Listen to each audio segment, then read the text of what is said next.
சட்டமன்ற எதிர்க்கட்சித் தலைவரும் அதிமுக பொதுச் செயலாளருமான எடப்பாடி பழனிசாமி தற்போது அறிக்கை ஒன்றை வெளியிட்டிருக்கிறார்.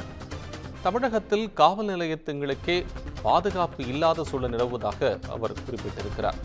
காவல் நிலையத்திற்கே திமுக ஆட்சியில் பாதுகாப்பு இல்லை என்று எடப்பாடி பழனிசாமி ஒரு குற்றச்சாட்டினை முன்வைத்திருக்கிறார்.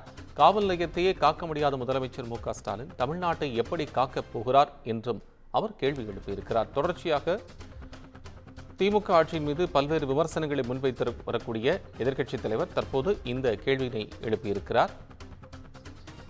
விவரங்களை கூடுதலாக வழங்க செய்தியாளர் அருண் இணைப்பில். அருண், உங்கள் விவரம்.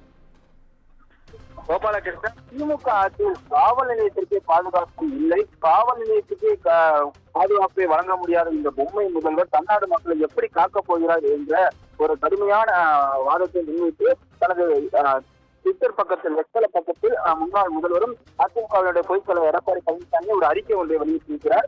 மதுரை மாவட்டம் திருமங்கலம் அருகே இருக்கக்கூடிய பேரையூர் தாலுகாவிற்கு உட்பட்ட சத்திரப்பட்டி காவல் நிலையத்தில் நேற்று தினம் மர்ம நபர்கள் புகுந்து காவல் நிலையத்தை தாக்கி சூறையாடியதாக வரக்கூடிய செய்தி என்பது அதிர்ச்சி அளிக்கிறதாகவும் தனது அறிவுறுத்தலின்படி சட்டமன்ற எதிர்க்கட்சி துணைத் தலைவர் ஆர்.பி. உதயகுமார் அவர் தொகுதியினுடைய எம்எல்ஏ என்ற முறையில் ஆய்வு செய்வதற்காக சென்ற போது அவரை பார்வையிட சென்ற போது அவரை ஸ்டாலினுடைய மாடல் அரசின் காவல்துறையினர் தடுத்து நிறுத்தப்பட்டிருப்பதாகவும் கைது செய்யப்பட்டிருக்கு தனது கடுமையான கண்டனத்தை தெரிவித்துக் கொள்கிறேன் என்று பதிவிட்டிருக்கிறார். மேலும் ஸ்டாலின் ஆட்சியில் மக்களுக்கு பாதுகாப்பு இல்லை, மக்களை காக்க வேண்டிய காவல்துறைக்கு பாதுகாப்பு இல்லை என்றும் தற்போது உச்சமாக காவல் நிலையத்திற்கு பாதுகாப்பு இல்லை, 4 ஆண்டு ஆட்சியின் சாதனை பட்டியலில் முதலில் சேர்க்க வேண்டிய சாதனை இதுதான் என்றும் அவர் தமிழக முதல்வர் மு.க.ஸ்டாலினை அந்த பக்கத்தில் இணைத்து செய்திருக்கிறார். மேலும் உங்கள் கட்டுப்பாட்டில் இருக்கக்கூடிய காவல் நிலையம் தாக்குதலுக்கு உள்ளானது உங்களுக்கு வெட்கமாக இல்லையா பொம்மை முதல்வரே என்ற கேள்வியும் அவர் எழுப்பியிருக்கிறார்.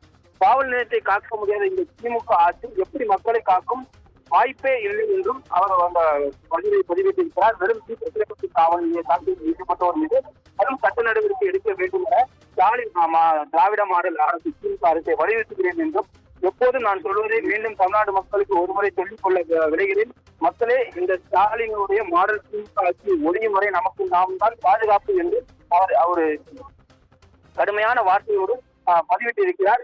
திமுகவுடைய அரசை தற்போது விமர்சிக்கும் வகையில் தனது வெத்தல பக்கத்தில் முன்னாள் முதல்வரும் அதிமுகவுடைய பொதுச் செயலாளர் எடப்பாடி பழனிசாமி மதுரை மாவட்டம் திருமங்கலம் அருகே இருக்கக்கூடிய சத்திரப்பட்டி காவல் நிலையம் தாக்குதலுக்கு உள்ளான சம்பவம் குறித்து ஆர்.பி. உதயகுமார் கைது செய்யப்பட்டதற்கு எதிர்ப்பு கண்டனம் தெரிவித்தும் இந்த ஒரு பதிவை பதிவிட்டிருக்கிறார். கோபாலகிருஷ்ணன், நன்றி அருண், விவரங்களுக்கு நன்றி.